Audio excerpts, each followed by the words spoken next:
Here are the top 3 reasons why right now is actually still a very good time to buy if you're in the market looking to buy a property. Top 3 reasons why right now is still a very good time to be in the process of looking to buy a property. Look, everybody knows the interest rates have went up. And rightfully so, we knew it was coming. Inflation and the way that the free money was going out there a few years after COVID, throughout that 2020, 2021, 22 period, at some point, they had to raise the rates so they can make sure that they keep inflation at a certain point, at a certain standstill. But a lot of people are now listening to what they see in the media and they think that it's not a good time to buy. So this is 3 reasons as to why exactly it is still a very good time. And it's actually even better for you than it's been the past couple of years. We all know that the higher interest rates are, the more it raises your monthly payment. But before you allow the media fear to really make your decision on whether you want to buy a house or not this year, ask yourself, at the current interest rates, are you still able to afford the estimated monthly payment for the type of house that you're looking for? If you can still afford the estimated monthly payment, then there's still a good reason to still be looking to own a home. If you're waiting for interest rates to go back to 2 to 3% before you decide that you now want to own a home, then you don't even really see the full value in actually home ownership. And in reality, a lot of people that were only looking to buy a home because the rates were so low and now you want to wait, then that means deep down inside you were only looking to buy a house so you can impress people. So you can throw the housewarming, so you can show your family and friends, look at the new house that I got. But you didn't really see the full value in actual home ownership. Now, a lot of people also need to realize that the rates being increased actually is going to help a lot of you buyers, because now it's going to force you to be more realistic of what you're looking for in a house. A lot of you all price yourself out of the market simply because you feel that the first house, especially if you're a first-time home buyer, you don't need to have the house that has 100% brand new everything. You got to be willing to start from somewhere, and you can eventually over time build that equity in a home with different repairs and different upgrades you do to the property. But you can still own a house. The problem is a lot of you feel that, well, if the house needs a little bit of work, then I don't need to buy a house. I just need to go ahead and just keep doing what I'm doing. But at the end of the day, you still got to live somewhere. So do you not see the actual advantages of being a homeowner? That's a whole nother topic, a whole nother video that I can talk about. But again, right now is actually a really good time.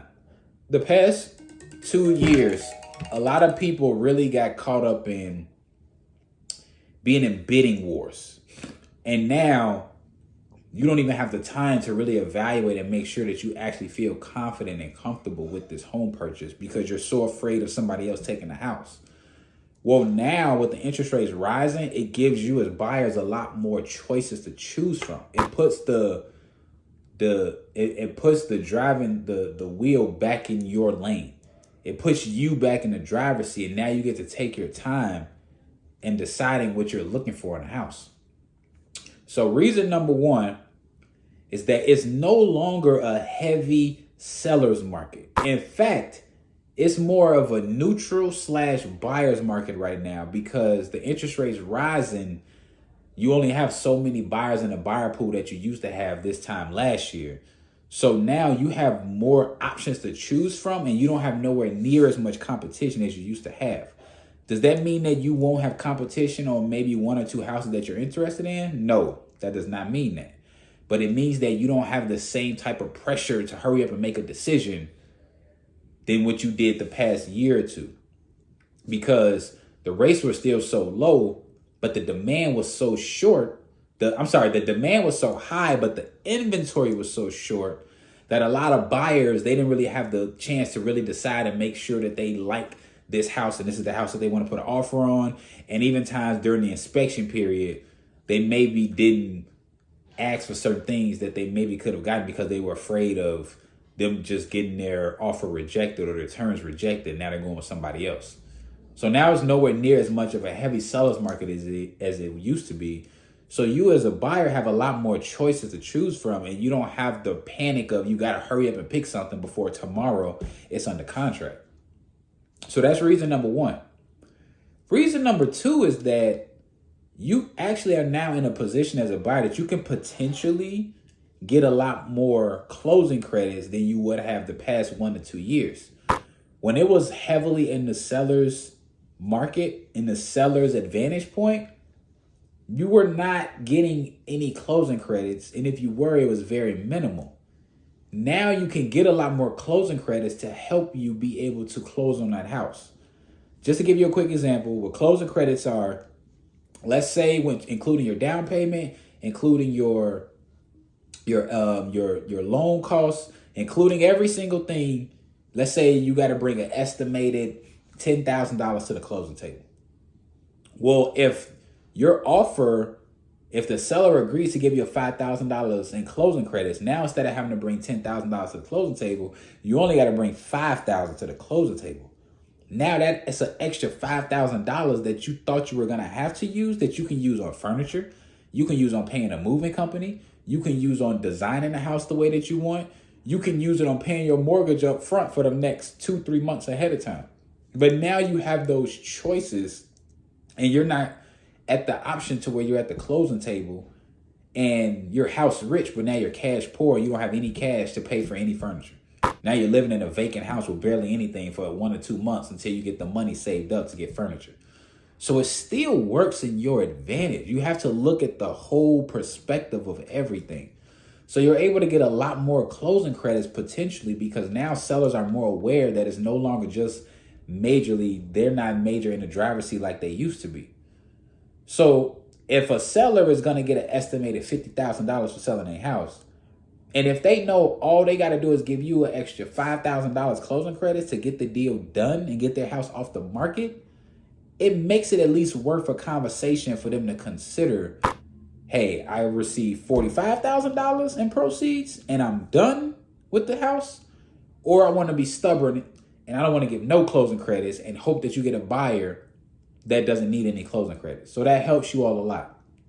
The third biggest thing is that you as a buyer, you now can actually take your time a lot more, especially during the inspection period. A lot of buyers, when it was such a multiple bidding war situation, a lot of buyers were afraid to request certain things during the inspection period because they were afraid that the seller was going to say no and then just turn down their contract that they have on the house and just wait and just go to the next offer. So now you get the time to really make sure, hey, I'm comfortable with me paying for these repairs or me doing these repairs over time. But these repairs here, I want the seller to handle, and I want to make sure that it gets done before I close on a property. So those are just some of the advantages that you have with now looking to buy right now in this market. Don't allow what you see in the media to make you think, well, it's a bad time. Now, if the rate's rising in the current level, if it completely takes you out the payment range and you are not even close to being able to afford the payment, then that's a different story. But there's so many advantages to still being a homeowner. And guess what? As much as you're afraid of buying a house because the rates are too high right now and I'm waiting for them to go low, what happens if a year from now the rates are even higher? And then a year from now the rates are even higher than that? Remember, when you look at the average mortgage rate over the past 30 years, the average rate was 7.75%, which means that still right now in this current market, the rates are still lower than where they used to be on average for the past 30 years. The problem is that so many people got spoiled and thought that the 2%, 3%, 4% was going to stay forever.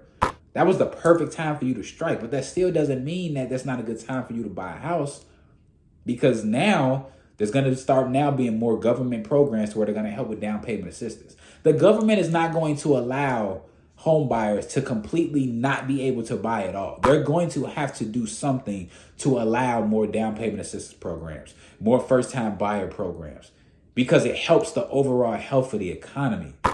So stop letting what you see in the media dictate your fear of, I don't want to buy a house now because the rates are going up. Yes, the rates have gone up, but can you still afford the monthly payment on the type of house that you're looking for with the current rates? And you also got to ask yourself, maybe your demands of what you're looking for in your first house are way too high than what they should be. You don't have to have that house for 30 years. You can buy that house, put some repairs into it, update the house. Now, when you update it, you're forcing appreciation in the house. And now, 5 years from now, 10 years from now, 11 years from now, 7 years from now, 3 years from now, you can decide to sell it. Now, the proceeds from that sale, you can now buy your next dream house that has all the amenities you're looking for. So again, don't let the media dictate your fear of your level if you're going to look to buy a house. Because if you're waiting for rates to go back down to 2-3% before you're thinking about buying a house, then you truly never saw the value in home ownership in the first place, because rates used to be a lot higher than this. It wasn't until the '08 housing crisis situation that forced the economy to put rates so low to get people back into buying a house.